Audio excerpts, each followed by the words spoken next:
Hiya, friendos. Welcome back to another episode of Washing Dishes. Do you watch Sam the Cooking Guy? I watch Sam the Cooking Guy. He's great. He's here in San Diego too.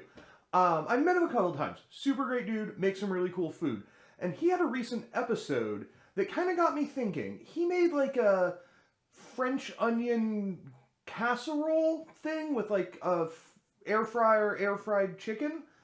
And I thought I would go from there. So I'm going to make a French onion soup style onion filling and then use that to make some potatoes gratin. And then I'm going to top it with some chicken thighs. I've got an idea. I'll have a recipe down in the description. I think it's going to be super delicious and absolutely perfect for today's rainy day. So come along, see how it turns out. The first thing I got to do is turn like 5 pounds of onions into caramelized onions. So that's going to take a little while. Well, for me. For you, it's probably going to take about 15 seconds of time lapse. I'll be back to you after that. And in those 15 seconds, we're going to peel and slice 4 very large white onions. And then we're going to go ahead and get them into a pan of butter and oil on low heat.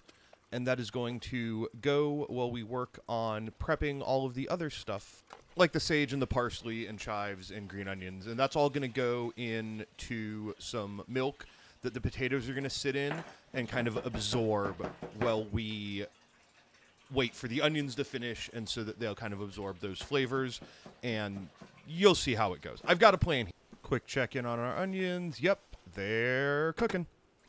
I guess this isn't technically a marinade, but I'm going to call it a marinade for our potatoes. We're going to start with some oat milk because that's what I keep around the house, and you could obviously use cream or milk or whatever. Anyway, we're going to use a fair amount of oat milk. This is basically a quart. I think I had like a cup left over maybe. And to that, we're going to go ahead and add some garlic as well as some onion powder. And then we're going to add most but not all of each of our chopped herbs. We're going to save some for garnish, of course, later. Except we are going to use all of the white onion whites because we're going to use the greens for garnish for those. We're also adding the last of my dried mustard, which was about a tablespoon. Can't forget about the black pepper, of course. And, of course, kosher salt, because we want to salt this. Go a little light. We're going to add some Parmesan cheese. And I'm just grating in some fresh parm. When I used to do a dish like this in a fine dining restaurant, we used the, I want to say Kraft powdered Parmesan because it helped everything stick together better. But I'm using fresh. Do what you like.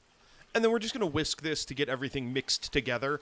Obviously, this is never going to be homogeneous. We're just trying to get everything kind of distributed before we slice the potatoes into here. For the potatoes, we're just going to slice them. So now that these are all peeled, let's go ahead and get on with that.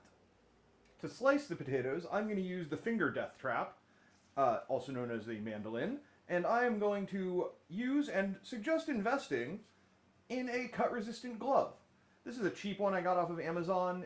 You can get better ones that won't fall apart as quickly as this one will. But we're just going to slice the potatoes into thin sheets. You could totally do this with a knife, but you can also pick up a Japanese mandolin at your local Asian grocery market for probably somewhere in the $30 range. You can get nicer ones if you want. Anyway, so I'm just going to make sure this is the right thickness. That looks good. We're at about 1/8 of an inch. So we're just going to pop that into the milk mixture. I'm going to go through these 3 potatoes. It should do us just fine.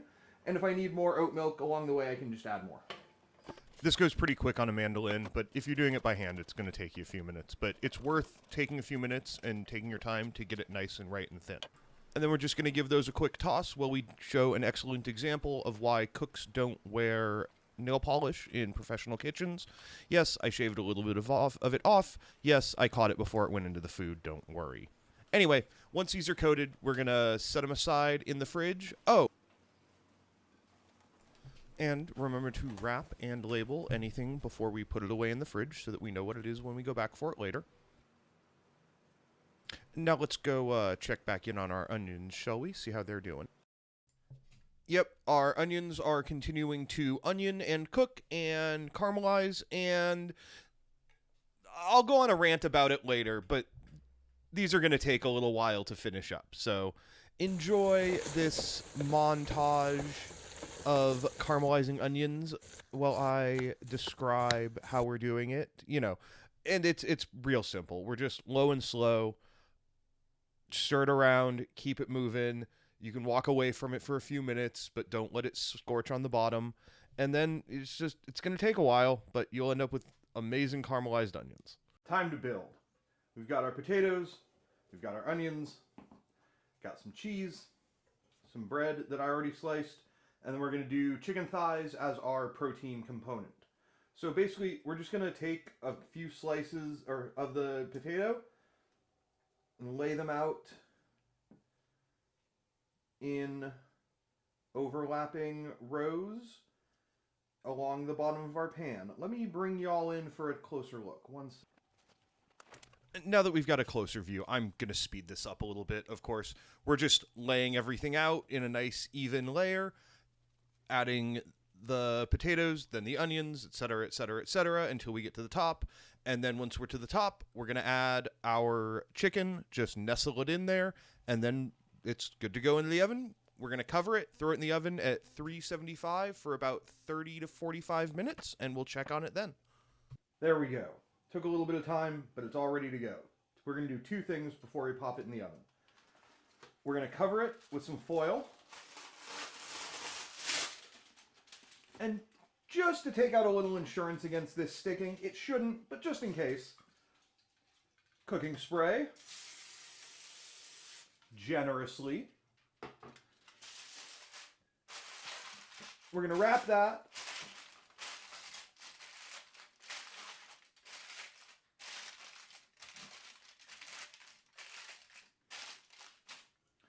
And then we're going to put another slightly smaller baking sheet on top. And that's just going to keep things from getting too puffy. I'm also going to put this on a half-sheet baking dish because gratins tend to bubble over. It kind of just comes with the territory. So I'm going to take out a little insurance against messing up the bottom of my oven. So this is going to go in at 375 for at least 30 minutes, probably more like 40. And then we'll pull it out, add our last few touches, get it back in, and we'll have a beautiful dinner. See you then. So now that this has been going for about 40 minutes, we're going to go ahead and pull it out, uncover it, and I'm going to sprinkle a bunch of panko breadcrumbs on top. I'm going around the chicken. Some of it's going to get on top of the chicken. We're not really worried about that. This is going to do two things. It's going to absorb a little bit of the moisture that's going to come out of the chicken and come up as steam from the veggies. But it's not going to absorb so much of that that it is going to stop it from doing the second thing, which is being a nice crispy layer in the inside of our gratin. So once we've got the panko spread around, we're going to go ahead and cover this thing generously with some Gruyere cheese, which matches up with the kind of... I use sandwich sliced Swiss cheese. I'm not ashamed about it. It's what I had around. This is an experiment. We're seeing how it goes. If I did this again, I would use nicer cheese throughout. Anyway, so this is going to go back in the oven uncovered until the potatoes and veggies are fork tender, basically. And after another 35 or so minutes, I think it was actually 40, so total time, an hour 10, we are good to go. So our cheese is melty, but it could look prettier. So I'm going to use a blowtorch.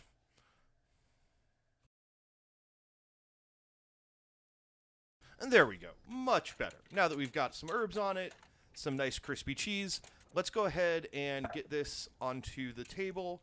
Go ahead and cut a slice and give it a taste. This took longer than I expected, but if it tastes as good as it looks, it's totally worth it. Let's go ahead and cut a slice.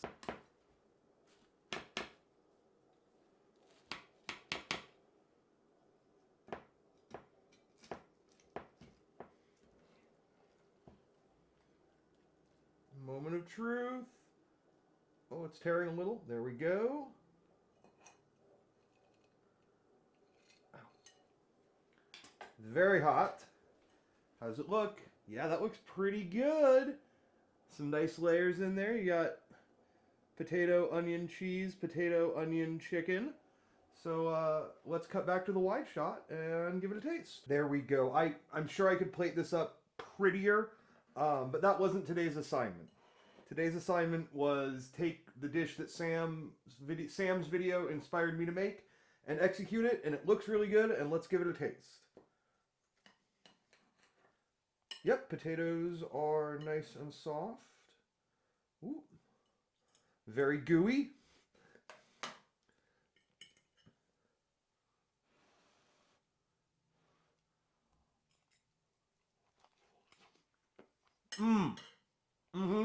Very hot, but very good.